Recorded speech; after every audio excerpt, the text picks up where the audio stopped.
Recorded April 8th, 2024. Good afternoon, Ziggy Oh, Stardust. sorry. I thought the eclipse was still going on. Yeah, I've been looking at it all day. Then I remember to put the glasses on. So, uh, you look like the mole man from the Spider-Man villain. Right?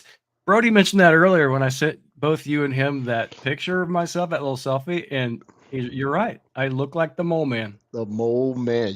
Maybe you should audition. Well, I sort of expected the eclipse today. I thought this was going to be my X-Men moment where I get my powers, and it No, didn't no, it happen. doesn't. It doesn't work that way. Yeah. What you get is a bunch of newscasts that's like, "Ooh, it's an eclipse." So what? The universe is doing rolling blackouts. It does it all Yeah. the time, right? Look at that.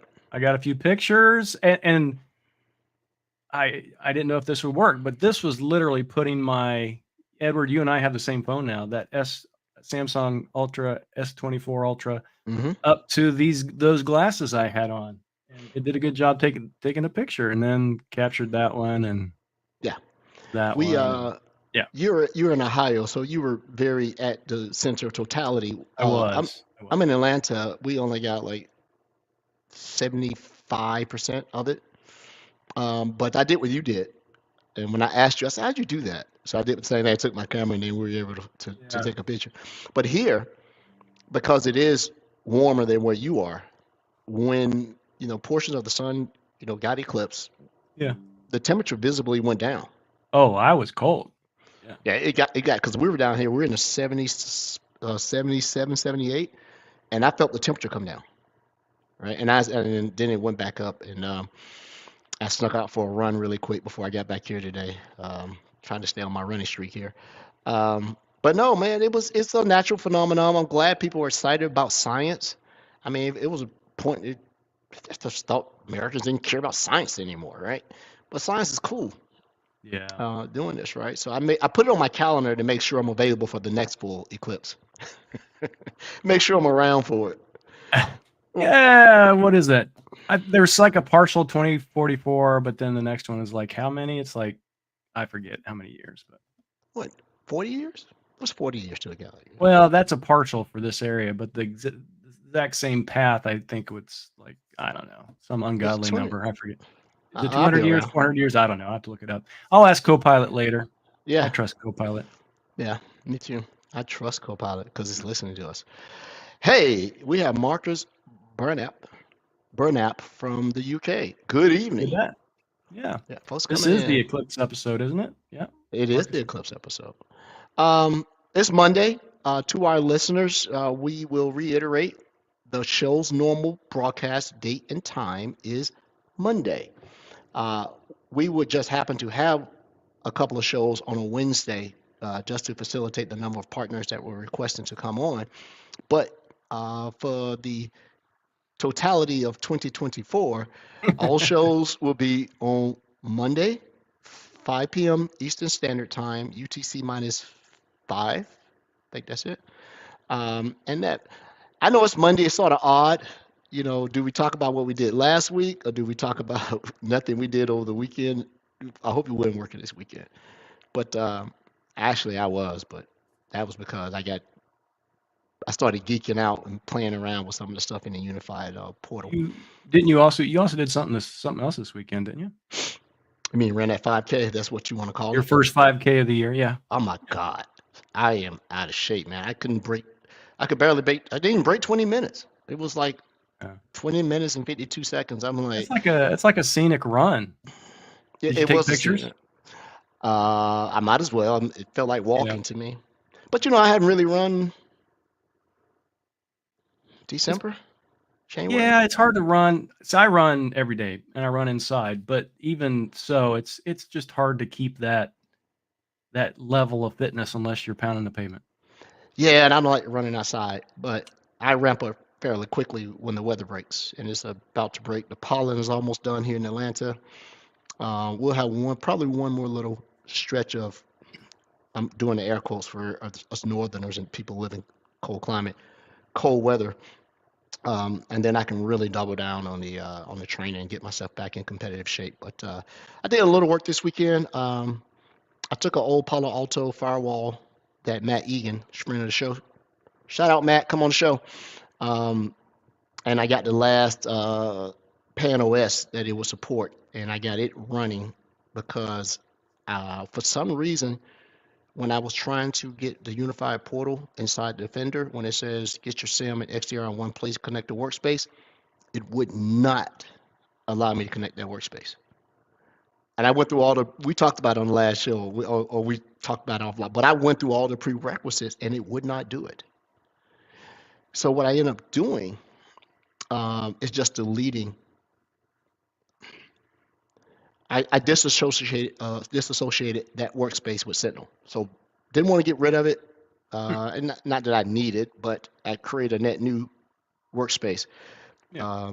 And we'll see what happens then. Because I want to do some things and I want to see some of the tables that are exposed and some stuff like that. So that'll be my things to do. Did some studying a little bit, chilled out in the yard. Um, that's it, man. What about you? Well, I did not work this weekend. So Easter was last weekend, but weren't able to get our core family group together last weekend. So we actually had Easter on Saturday. So we had the grandkids over. My oldest grand boy will be 3 here in a few weeks. My youngest, which we've talked about, was just born when I was in Denmark just a couple of weeks ago, and this was her first outing. But we had the whole egg hunt and stuff, so it was lots of fun. So I didn't really work this weekend. It was all family stuff, which is great. But I did have one thing to share about today. So I'm starting Wednesday. Myself and my good friend from Amish country, who we've been friends for almost 50 years. We're taking a road trip out to visit our other friend out in Kansas City. So Monday and Tuesday of this week is like my really hustle, get things done days before I take off for a few days, because there's a lot of things going on with Copilot for Security. Obviously, we have this month where we're talking about Copilot for Security partners with our guest tonight, but there was a thread that was started either Friday. No, it started over the weekend, and I watched this thread, and a lot people should realize that a lot of people watch these types of threads internally at Microsoft. So there's been a lot of discussion around the consumption model for Copilot for Security. And while I can't go into great detail about what those discussions are, I can tell everyone that there's some work being done to clarify, because yeah, absolutely, I would agree there might be some confusion around it, but we're working to make sure that the documentation and all that goodness is where it needs to be, so that everybody is clear on what that consumption model actually is. So Yeah, and the documentation is good. I think that a dedicated. I'm probably part of that thread too, right? Maybe. no. No. Okay. I think a separate educational webinar, one to many, may be necessary, and just make the topic that, right? Come in and ask your questions, and now that is GA and available, the questions won't be rhetorical. They'll be, I tried this and this is happening. What is the impact? You know, just for people an outlet to be able to come in and ask these questions, right? Um, I I have yet to hear anything really negative about it. I think people are being fair and letting it run through its paces, right? Let it run through its paces, and you'll figure it out. And I think a lot of the questions that they would have, or things they would have commented on or complained about, now that they've gone through and touched it, they go, "Oh, it works like that. Oh, okay, right." So, but hey, lots of Copilot, uh, stuff. My wife is using a collaboration Copilot product. She loves it. She's also using my Chat GPT account to death. And yeah, she's causing data centers to overheat somewhere. I did a weird thing over the weekend, though. I did use ChatGPT, and I was asking for the Waltons finances, and sure enough, it told me all of it, Probably did. because your They wife is prob using it. Yeah, Yeah, it's good. yeah. Just came up, right? Yeah. IRS is using it. Bet your butt. If you think the IRS say, "Oh, we don't have any money," if you don't think that they're entertaining using artificial intelligence to be able to go back and take a look at possible tax uh, improprieties, you'll be surprised. that brings up something. A disingenuous article from last week, just to kind of highlight and point this out. I don't know if you remember this news article title, but it was something about the government banning Microsoft Copilot for use in the government. Well, Microsoft Copilot is not approved for use in the government yet. We're still working on that. We've never, so they can't ban something they can't use. So. Yeah. I mean, you have folks who it's a deadline, they got to write something. Yeah. That's what it seemed like. It was a deadline, they had to write something, right? And don't get me started on the state of journalism in this country. Yeah. Yeah. So, hey, we have a guest, and we don't feel they need to tighten up our Discord so that our guest can come on because he is up, past his bedtime of a sort. So, as we continue the theme of Partner Month, we'd like to invite Graham Hoskins from Quorum Cyber. Graham, good evening, sir. Welcome to the Microsoft Security Insights Pod Show or the Other. How are you? I'm really good, thanks. Like you said, way past my bedtime. Especially in your 40s, that's usually like 9 p.m. And it's just edging past like, well, I don't know what it is, middle of the night, I guess. I'm jealous, actually. If you're going to bed at 9, I'm super jealous of you. Now, I used to, and that was a running joke of the show, Graham, that if it's 9:01, Ed was asleep. But then something has shifted.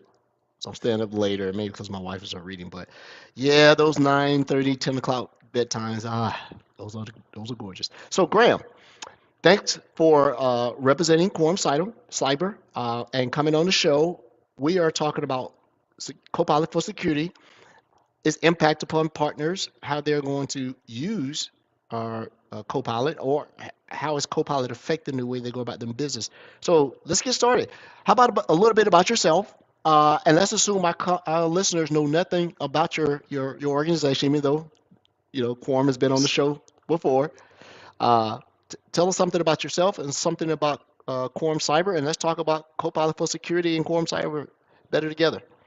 Yeah, that'd be great. And thanks for having me on the show again. So I'm one of the solution directors here at Quorum Cyber. So I look at specifically AI within security, and that covers basically all of the co-pilots as well. But we've been on the partner preview program since October last year. So I think we were one of the first within the UK to be granted access to it. But the heart of our business is all around cybersecurity. So we provide managed services to help customers onboard to Microsoft security solutions. And we only do Microsoft, by the way. But I know you've had some of my other colleagues on before as well, like Ricky Simpson, which I used to work with over in Microsoft as well. So we're both ex-Microsoft people. But he looks after the identity practice. I look after AI and data security. And then we've got Clive Watson, who you've had on the show as well, and a few others who are other directors within the Defenders and Sentinels.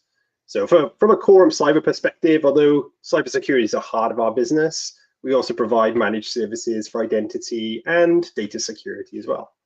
So it means that when we're going in and helping customers, we can also look across their landscape and identify certain issues. So if those issues come up from like a data loss prevention alert, then we can look holistically across cybersecurity, endpoints, and identity to give the customers a full picture about what's going on. So yeah, we're quite unique with that.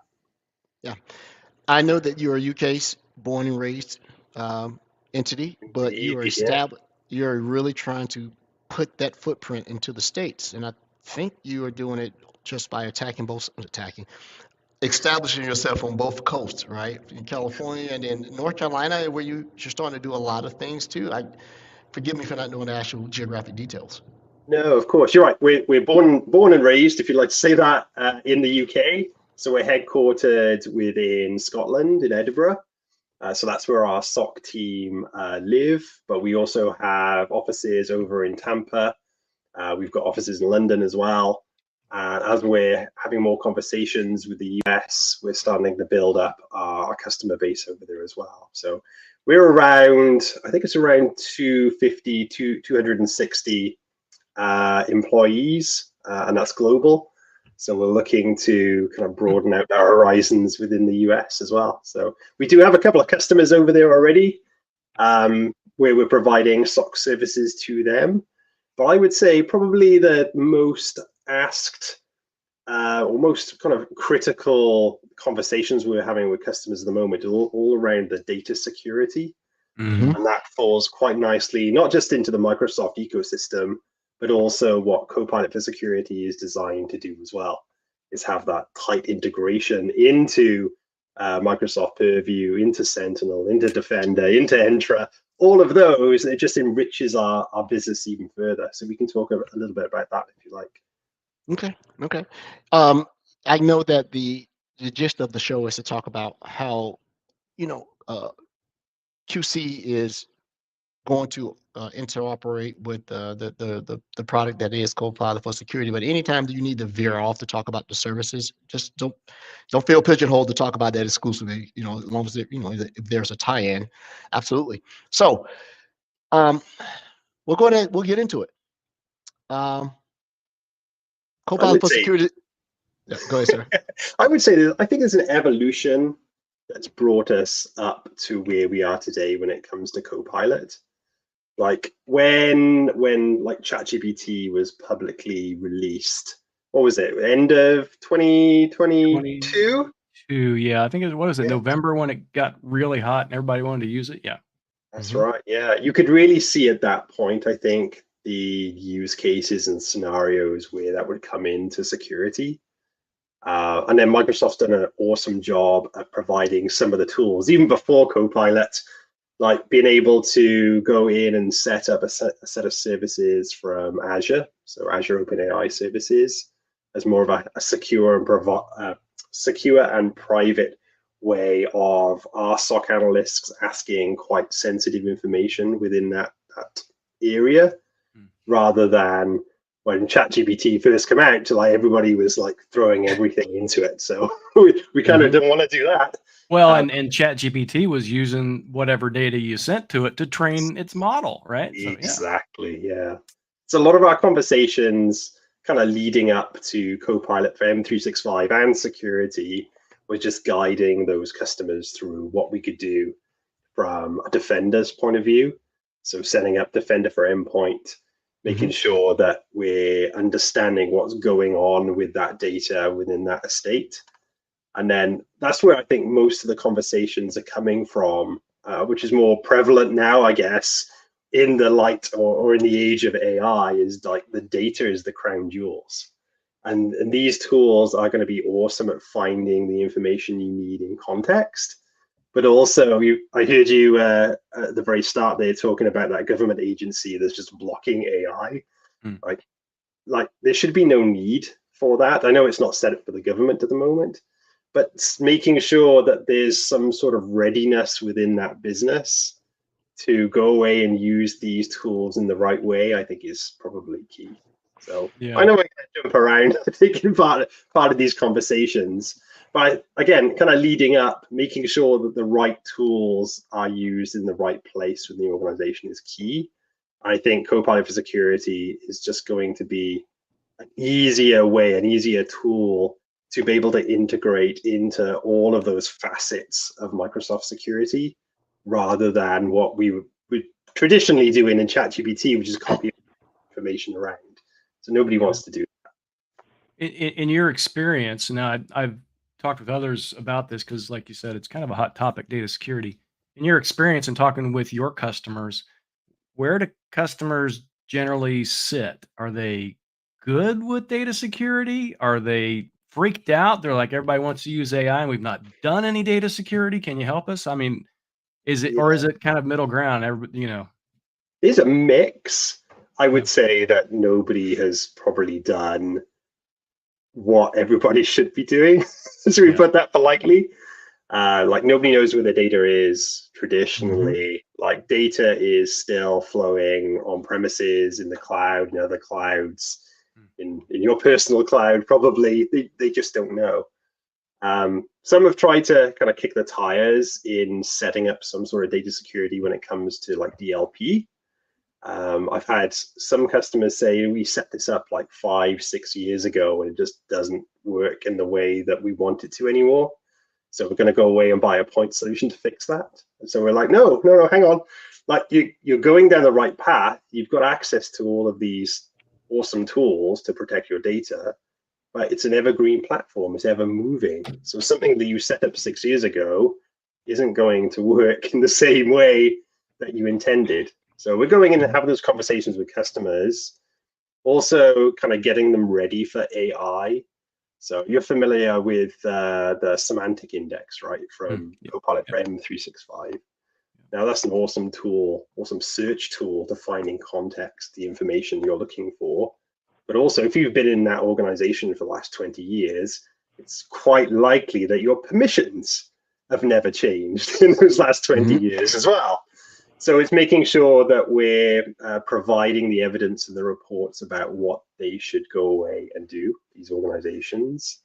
And we do something very similar to Copilot for security as well. So we provide a readiness assessment when it comes to Sentinel, onboarding that correctly and all the signals you need, onboarding things like Defender XDR and Defender for Endpoint, and then sort of pivoting to say, well, that's sort of your cybersecurity, but what are you doing with the front doors to your business, right? That's your whole identity piece. Oh, right, yeah. Do you have things like PIM set up? Do you have behavioral analytics set up as well?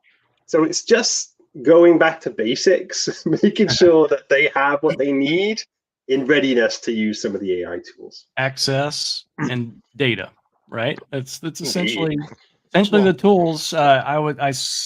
I have a slide, part of this AI tour thing that we do. I have a slide. Literally, if you do the things, the needful things, the things that you're absolutely supposed to do, you cover about 98% of all AI security topics. And the thing about data protection and data protection, and whichever way you want to say it, we're getting, in my opinion, we're getting the horse literally before the cart, because you said a couple of things that still seems to be problematic is people don't know where the data is. So I would sort of start with data governance of a sort is, where is it located and why is it located there? And then the second will be, data access or just rights access, right? Why do you need access to this data, right? And start mapping roles to data use. And with data, as long as it's non-destructive, one way I do it, I don't mind being yelled at. Take the access away and see who yells. and that person that yelling, validate why you're yelling. Why I used to have access to it. Now you haven't been in that role in 2 years. Why do you still need access to it? Right. The thing is, in the bigger organizations, they're a lot more complex. I sort of agree with you. Like there needs to be a line drawn in the sand to say, like, this is it. No, you haven't touched that data. We either need to archive it off and then delete it, or we need to make sure the permissions are set up correctly. I think there's a stage even before that. I think it should be doing a paperwork exercise and doing that mapping manually to understand, of the repositories you have, what are the priority ones that should have business data in, and then what might be in those repositories that is like of business risk or is high severity. Like just writing it down, that's the core basis of some of these organizations, that they just don't know where their data is. So well,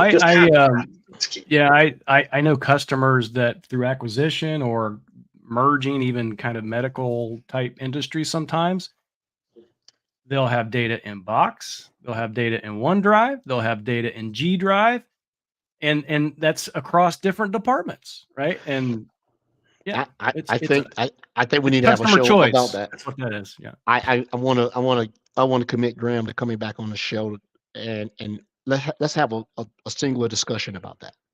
Yeah, because you're going to see that, and the reason it's self-serving for me to do this, because my favorite product is Microsoft Defender for Cloud Apps, aka MCAS, aka Adelon. because now you're starting to see the CASB reinsert itself as an important piece of how you go about your business. Because if you're looking at the Microsoft CASB solution, it is cataloging at least 450 different AI products, because the majority of the AI products are SaaS based. And that's the strength of looking at a CASB solution, right? And then you combine that with a CASB also helps with data governance protection. But I would like to have a total discussion about that. But let's dovetail back into the AI and talk about it. I'm gonna ask you a simple question. How is Quorum Cyber utilizing Copilot for security? How is it making you different? I won't say better. I'm going to say different. How is it making you different? Yeah, so like I said, we've been using this for the last 6 months. And the reason why we went down that rabbit hole is to utilize a tool that can go in and understand customers' landscapes a lot easier than going into each of the individual portals. So we're using it a couple of different ways. One is more of the kind of SOC analyst role, where we're going in into Copilot, switching tenants into our customers, and then being able to expedite our investigations, our evidence collection, and then using it for outputting the recommendations back to those stakeholders within the business. So we're using a bunch of different tools and lots of different portals in order to gather all of that information. We've got one tool to be able to go in and start asking iterative questions and building that evidence up. Because our customers don't get breached like on a Monday morning at 9 o'clock. It's normally at like Friday evening, probably about this time, to be honest with you. And then that business could potentially be down for that period of time when people aren't working. And then those organizations have to drag people in to say, look, we need all the help we can get now to get us back up and running on a Monday morning. So for us, if we've got tools that allow us to be tightly integrated into that customer's tenant across all of those solutions that we talked about earlier on, and being able to find that needle in the haystack a lot quicker and give the reasons why, that's a tool that we want for our SOC team and our customers. Now, there's a lot of aspects of using AI within security that we can start enriching that data. And I think that's where our kind of specialism comes in. So we've got the people, so we're augmenting people's skills and experience with these tools, with Copilot. But it means we can enrich that data through our own procedures, our own knowledge base, helping and guiding our SOC analysts through that investigation. But also we can bring in customers' data into that as well. So if you think about when you started at Microsoft, for example, we all did it. We signed our life away when it was a business or conduct policy or data handling policy, and then kind of comes to another court and we sign a life away again, but we never kind of fully read the depth of those documents. And this happens in every organization. So we want to pull that back up the drawer, and then as we're running our investigations, have that as data enrichment. So the data that is unique to that individual organization.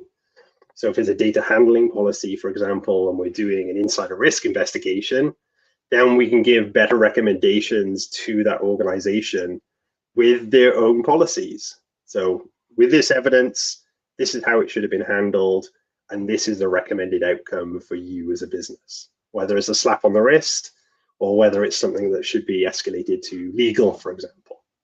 Now, talking about different stakeholders, traditionally a SOC team are going to be very technical, and they're going to be talking to technical people as well. So we can use Copilot for security to translate all of that technical nuance to something that someone in HR or legal or the data protection officer can understand, and then provide recommendations to go away and do. That's their job. But funnily enough, I was in New York week after last at the CISO meeting, and we had a couple of hours talking about Copilot for security and what it was for. And one of the outputs from that was this is amazing. We can go in to this tool and then as a CISO ask any question that we want. Now they have to have the rights in order to do that, of course, but you can start to see these really interesting use cases come out from those customer discussions to say, well, yeah, traditionally what I'd have to do is go and log a support call with IT. They would have to give me access, or they'd have to find the information for me, and that wouldn't be right.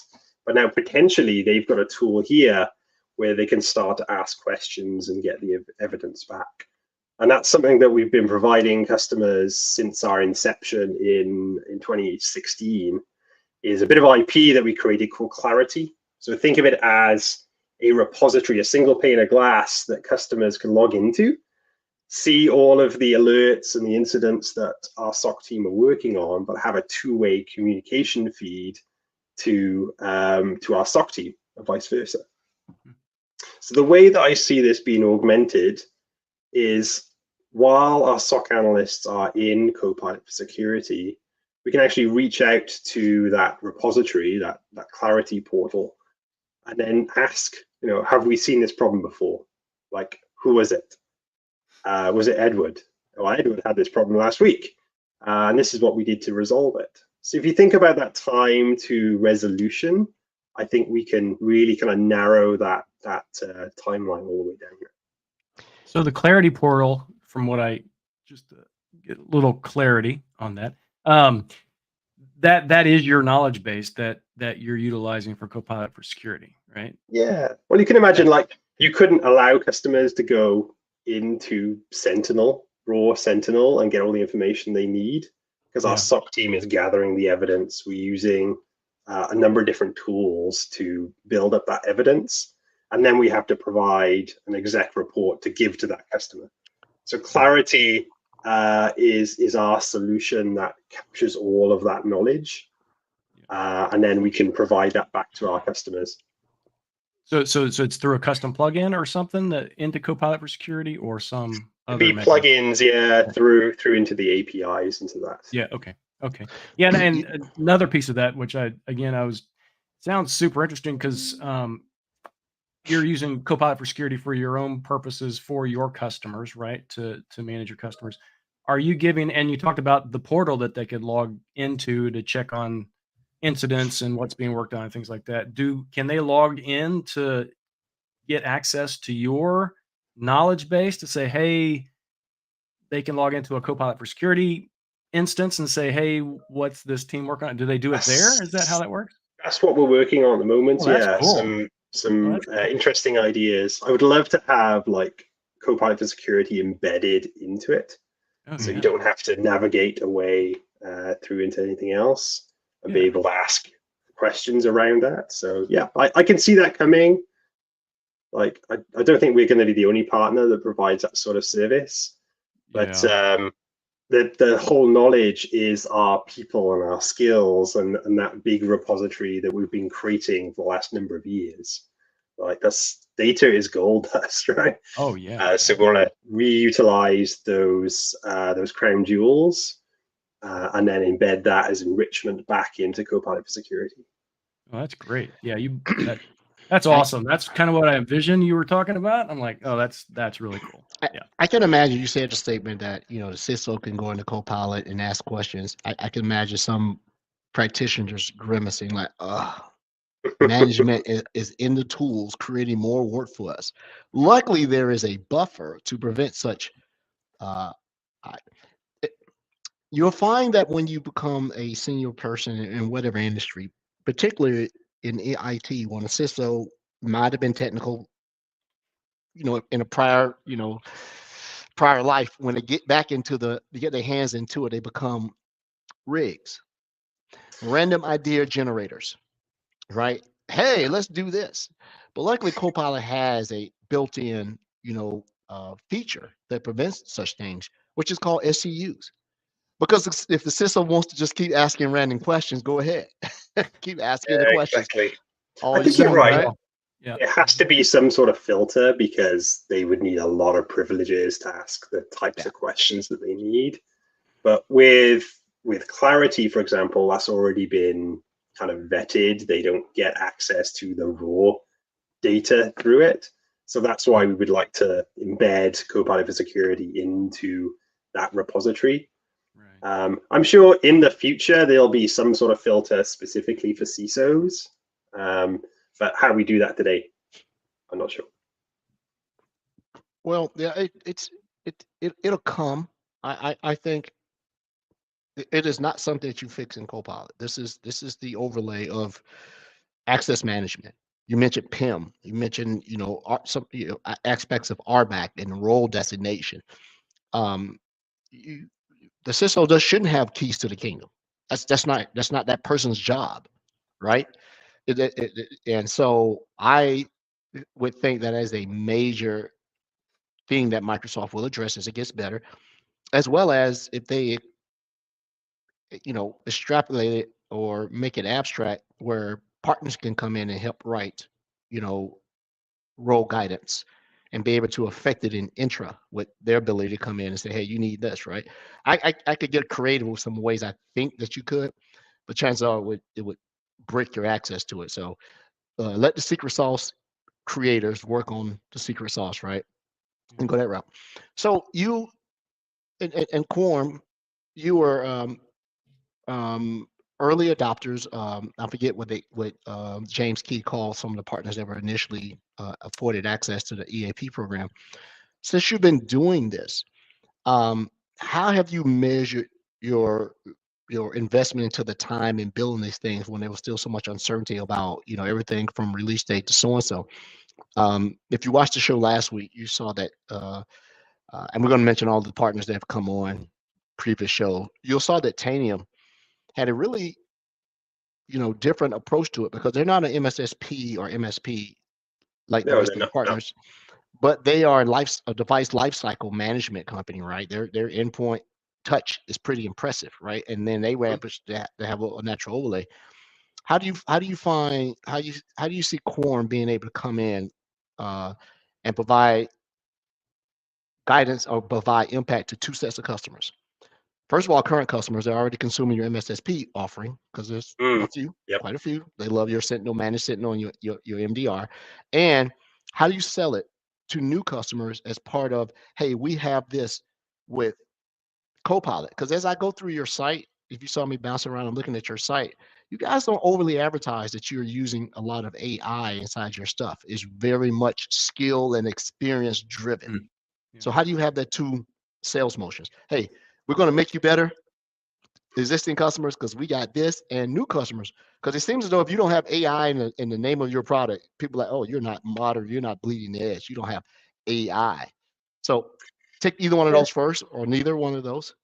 That's a lot of questions, by the way, but yeah, I'll try and answer them all. So I think there's a lot of hype around AI in general. So we don't want to go in and just say everything is powered by AI when it's not. So we see as Copilot for Security, like I said, as a tool in our tool set that we can go to, and it is already tuned with security in mind, but then is tightly integrated into the Microsoft solutions and the enrichment when I talk about our skills, our knowledge base, and clarity. I think that when I was talking with customers who were interested on the early access program, we were trying to provide not only a set of services when it comes to MDR and XDR for them, and then how we were going to help them, but also they saw it in a different light, as in they saw value in this tool, but they didn't want to go away and buy the nice shiny car and just hand us the keys, right? Yeah. So they wanted to know like what they were going to use it for. And then they really understood already how we could expedite some of the investigations for them using this other tool. Now, they expected us to use AI regardless, which we were doing anyway. So I was talked about some of those. There's Azure OpenAI services internally that we're using, and Copilot for M365 as well. So we're already utilizing some of those tools internally to do investigations or look at custom query language, KQL, or PowerShell, understanding what like large scripts we're doing. But the value in using Copilot for security for those customers on the EAP is we could just do this and it would all be embedded. So the other lens that they had that we had to talk them through is about how they were going to use it. So whether it was going to be like a hybrid SOC, like they go through and do more of a kind of low severity or low priority alerts that are coming in, or they also wanted to understand what are the scenarios that their IT ops could use this for. So we talked about just like the service desk, somebody rings up, they're trying to log in from holiday, there's a conditional access policy somewhere that is blocking that person from logging in, rather than what traditionally happens is that service desk analyst would then try and escalate that up to kind of second or third line. They'd be able to go into Copilot for security and say, well, why can't Rod log in from Spain? And it would be able to go in and look at Entra, look at the policies already enforced, and give that person an outcome of well, this is why they can't log in, and this is what they're trying to access. So there's lots of different lenses that organizations are trying to see the value in using Copilot for security, and also trying to build the business case about why their organization should use it and how we're going to use it on their behalf. So there's a lot of conversations around that. The other thing was around like just using this new tool. It's like going to Bing, right? You go to Bing, what do you get? You get a blank. Bada Bing, yes. You get a blank box. Like, what do you want to search for? So some of these organizations didn't know what to type in. Like I was talking to, I've forgotten his name right now, but I was talking to one of the PMMs over in San Francisco a couple of weeks ago now. And we were saying, like, we find it really easy to create quite descriptive prompts. And there's other people that just can't write prompts or get the outputs that they want. So I think there's a real need for sort of change management and training with these organizations. So what we did as Quorum Cyber is to build up our own prompt library. So we were already doing this prior to Copilot, but we wanted a series of prompts in that library that were customer facing. So here's some examples about what you would do for your security advisories or your incident reports or your risk assessments. And then we would have more advanced prompts internally then that would look at like threats, intelligence, the forensics and vulnerability management, and sort of the outputs for that exec summaries I talked about. But this needs to be an iterative process because these models underneath are going to change over time, right? Nothing is static. So as those change, you need to be able to adapt to those changes. So those prompt libraries would be able to reflect that. And then, sorry. No, go. I'm sorry, girl. Go ahead. Just lastly, the other thing that I still don't see other people talking about is more of the automation side. So you might be aware that Sentinel has access to the APIs to Copilot. There should be an equivalent prompt library to an automation library as well. So as you're starting to build up these two solutions that work very well with each other, I think there needs to be a library built into Copilot for security as well, please. Well, let's yeah. I think that was on the table, or at least is eventually, right? But because GPT-4 obviously has that capability, it's just, Well, ChatGPT, for the most part, is working with benign situations. When you're working with security, and this is unscientific percentage. Let's just say 70% of the time is not benign, right? You are anticipating the worst, whether you are reacting to something or you are proactively threat hunting, because I don't think it's a marketing phrase that was started 10 years ago, which was assume breach or presume breach. You are breached. Everybody is, and now I'm starting to see this, and this has had me scratching my head. If customers have access to this, how do you perceive this complicates your ability to do your job? Remember, this is a co-shared environment. You are writing plugins as a partner to enhance the tool set and make the operations better. But you do have customers who can't help themselves. I want to make sure I'm being charitable and courteous as I go about this, right? I'll say this, it's the show. This is not Quorum Cyber's thing. You got some customers who can't get out of their own way. And if you're giving them access to the tools, I'm wondering how this is going to complicate partners who are coming in to be able to do some of this work. And Mm. and I like the idea of a prompt library, right? Yeah. Yeah. That's somebody needs to do that, because I Huh. would love a product to say, hey, you wrote this prompt, but if you wrote it a little bit different, you could get these results better. Remember, Clive knows this better than anybody. Big shout out to Clive. He used to write some of the most optimized KQL queries. I think he might have led the course before he left Microsoft on how to write those, right? So Mhm. I'll shorten the question back up and take the comments out. Do you find yourself having to navigate the potential pitfalls of a customer having access to this powerful tool that they're asking you to assist them with? Not yet. No, I've not seen any issues with that. More of, in part, like, it's causing more confusion, as in they've got access to this tool. Mhm. They know we have access to it to better protect them, but they still don't know how to use it. So we're having to go back in and do that that learning and that knowledge back with them to say, well, this is how you could use this brand new tool.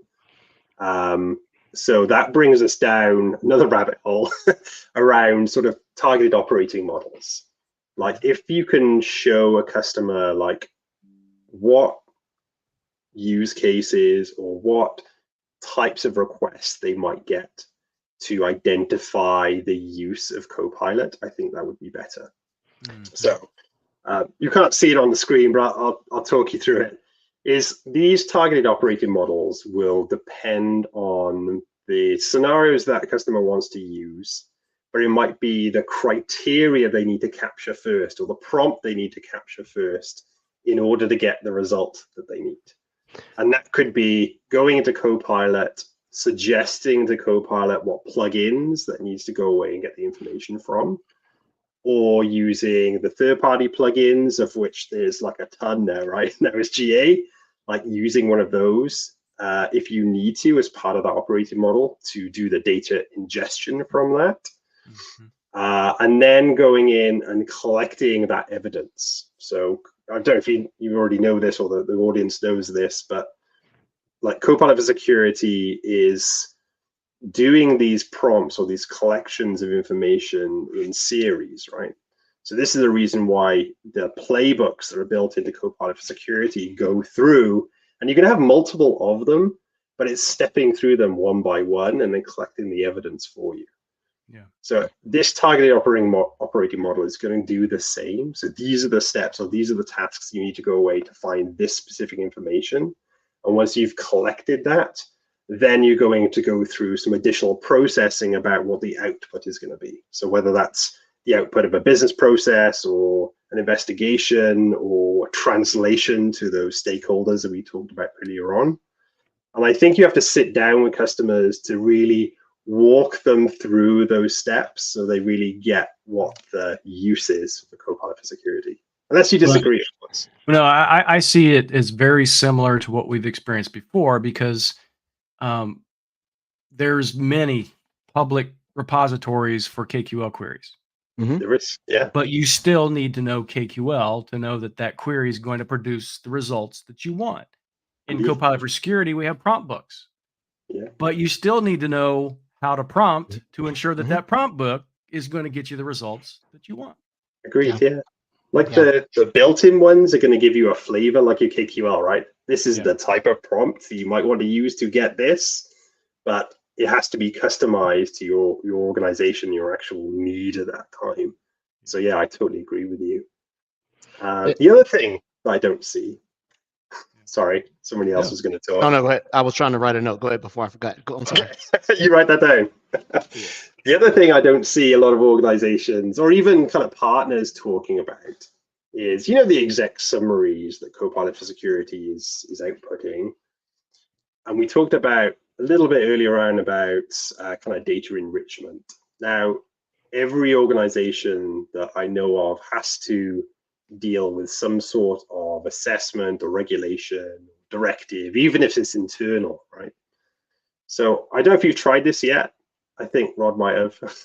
But like part of that exec summary or that investigation, you can ask Copilot for Security to say, of this incident, how does it align with X regulation? So you could pick up like NIST or ISO 27001, pick one, pick an assessment, and then actually go through and do a really good job at saying, well, these are the 5 or top 5 controls that align to that assessment. And this is how well you're doing against those in light of this incident. So if you think, if you're collecting that information over time and then putting it into Clarity as well, then you can start to provide kind of quarterly or yearly feedback to those customers to say, well, you're supposed to be compliant with this regulation. Like, there's evidence here that suggests otherwise, or no, you did a really good job. We protected against that. So I think using that data enrichment alongside things like non-technical aspects, like we talked about business policies, we're talking about sort of regulations and assessments here. I think you're able to help organizations with their security compliance posture a lot better than we ever could before. Well, I think it'll become even smarter. We talk about data enrichment. The closer and more closely aligned it becomes to Defender for Cloud, because we have all that stuff. Yeah. And that's exactly. what I was It's just all noting. there. Yeah, it is just mapping that to an output that is easily consumable, but not considered the gospel. Because one of the things I see is that people are taking it, these AI responses, you know, what's the term I'm looking for? They're Hallucinating? Is that no, not hallucinating. It's just like they're not questioning the output.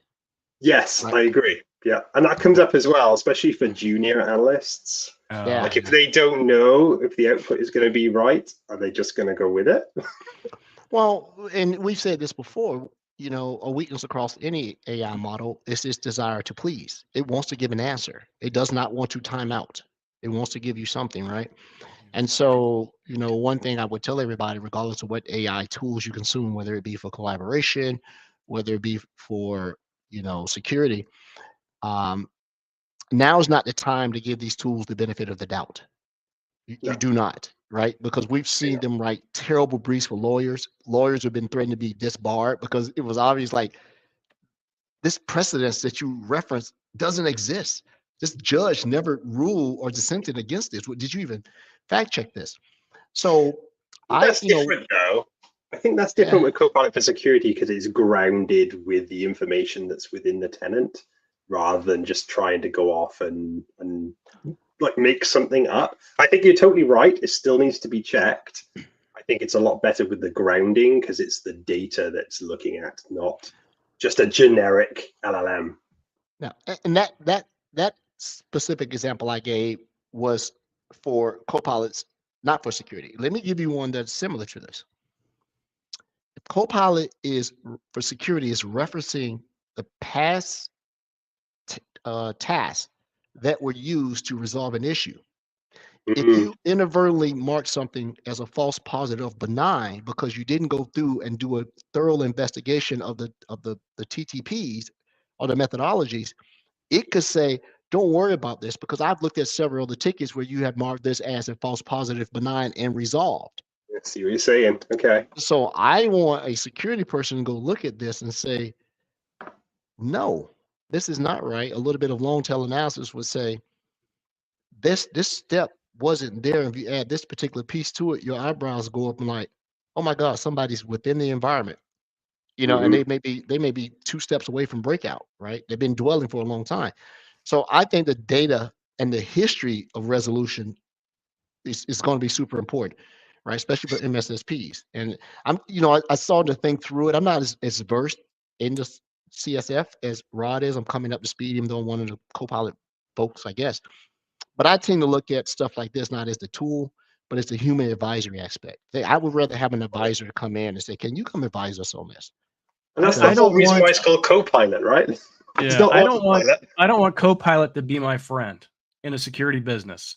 Yeah. I want it to come in with an unbiased view. I don't want it to look at my poor history of really bad security decisions. Mhm. I want it to come up and say, "You sucked at that. Here's what you should have done. This is actually a better way to accomplish that or approach it." And I sort of said that last week when we Yeah. watched Tanya do their demo, and I'm like, "Yeah, that's ultimately correct, but I'd have done it 2 other ways, right? And maybe added this to it." So I see this as a huge opportunity for partners to come in, and while the operations piece is going to be a no-brainer, the advisory is the thing, right? Am I being told the correct thing? Because essentially, and I hope this doesn't happen. It's going to happen, but I hope it doesn't happen in mass and people get away from it. I see a scenario where customers question you, where they're going to say, "Well, I don't think you know what you're talking about because Copilot said this, and you're telling me something different." I see what you're saying. You know, Yeah, the Copilot thing is an is, evil though, consultant in there that's telling him, "Yeah, you need to get rid of those guys," right? but the thing is, even like using like the public models like ChatGPT or Claude or Yeah. Bard, like if you're going to get that to write an email for you, you're not going to take that as gospel and just send it. Like you're responsible as a human being in sending that information. So Mhm. it's up to you to check it. Now, that's what should happen, but Mhm. there are also lazy people out there as well. This is going to be my 20th email of the day. Like I'm just going to hit send and hope for the best. So I think you're totally right. I think there's going to be a gray area there of the information is getting and then how that's going to be used. So we almost need like an AI for the AI, maybe. Well, that's coming. That's not science fiction. That is fact. Where people are writing models to check other models to validate the integrity and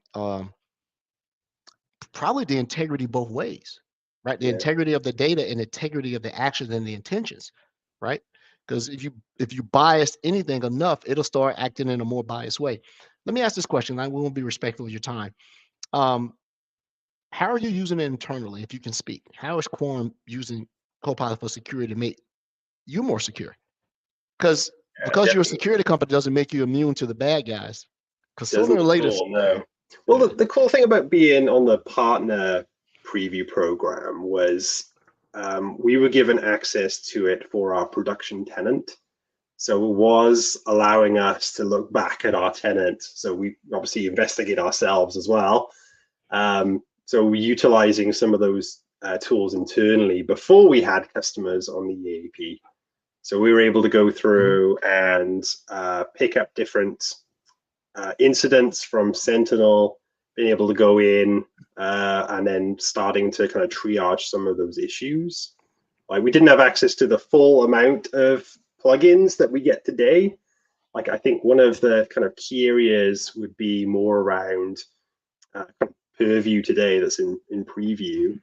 But even things like having Defender threat intelligence built in was just super cool. So we can be in that tool and say, well, what are the top campaigns today? And then how do we assess our vulnerabilities across our estate there? So we were using it in that way, but also being able to utilize it in a way to structure in a Quorum cyber way those exact outputs that we were talking about. So yeah, that's how we were using it. Okay. I think, there's a huge amount of opportunity for things not even imagined yet by being able to say, "Hey, Great. Yeah. we are everybody's becoming a data scientist these days. You really are. You can say you're security, but part of What data you have? Yeah. you're becoming a data scientist, right? Being able to manipulate these data structures, right, and the way you go about that. And I'm super excited. I mean, I'm loving partners both who are going to adopt it, put it in. Some partners are just going to wait until the front runners like yourself figure it out, and then you know what the saying goes: good artists, create, great artists steal.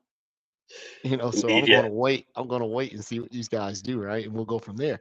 There are But then so many ideas. Yeah, there's so many ideas now I would love to see what the next sort of 12 months bring. Oh my goodness. Yeah. It's going to be awesome.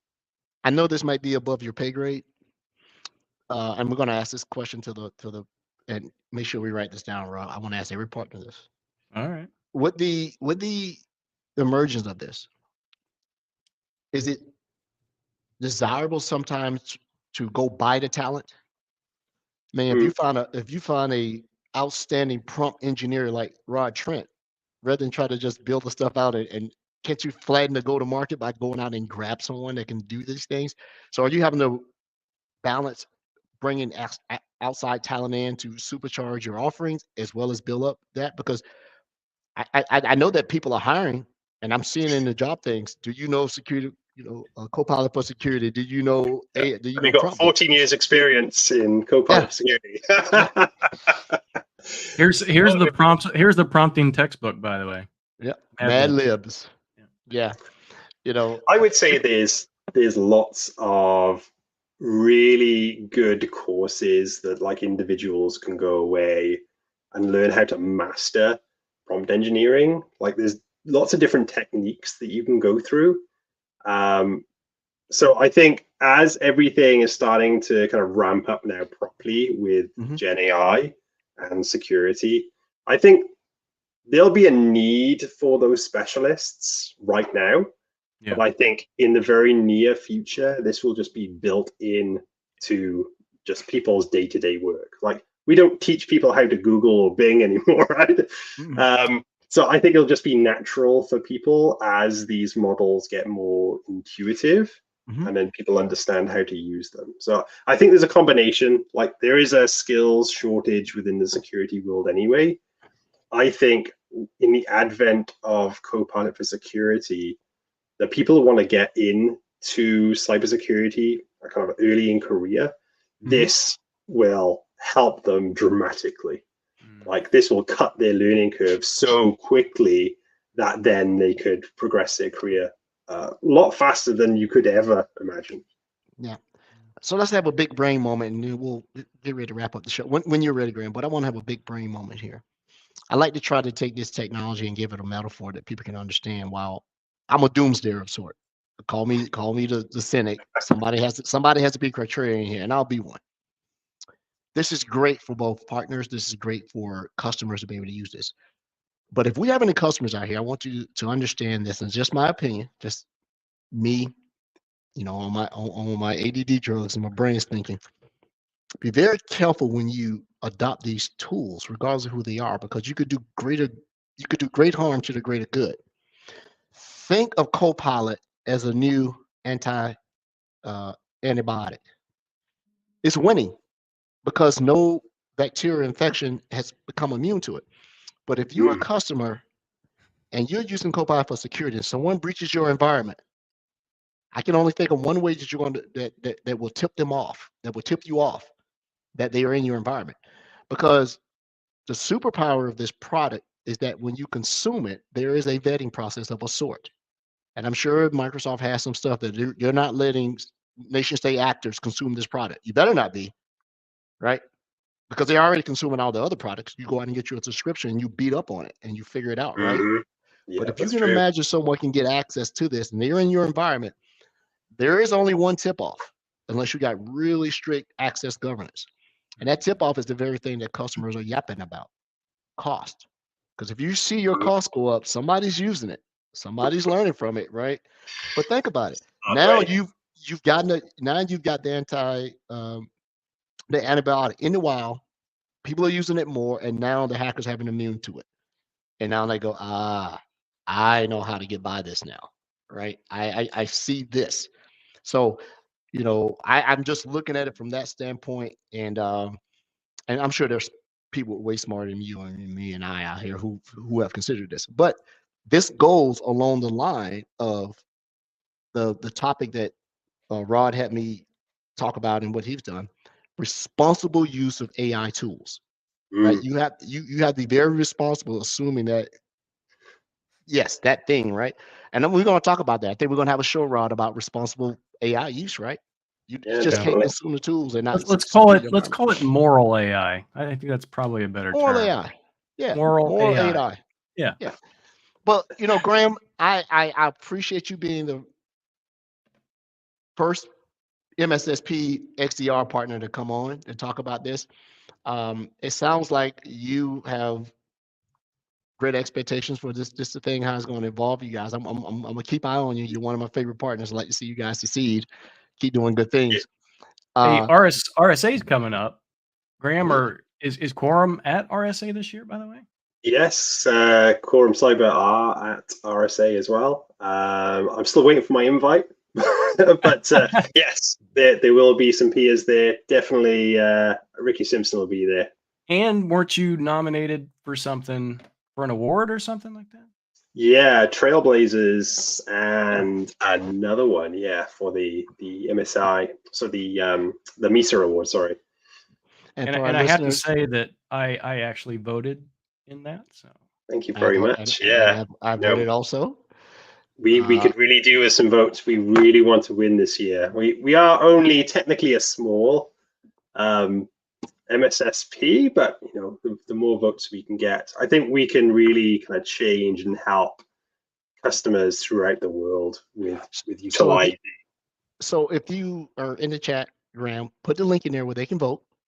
Sure. And I would ask our listeners, if you haven't already voted for someone or not know about it, vote for Quorum Cyber as a trailblazer, right? Or the other one. What was the other one? I forget. I remember. I'm just looking it up now. Yeah, there's two of them. I did mention it was bedtime, right?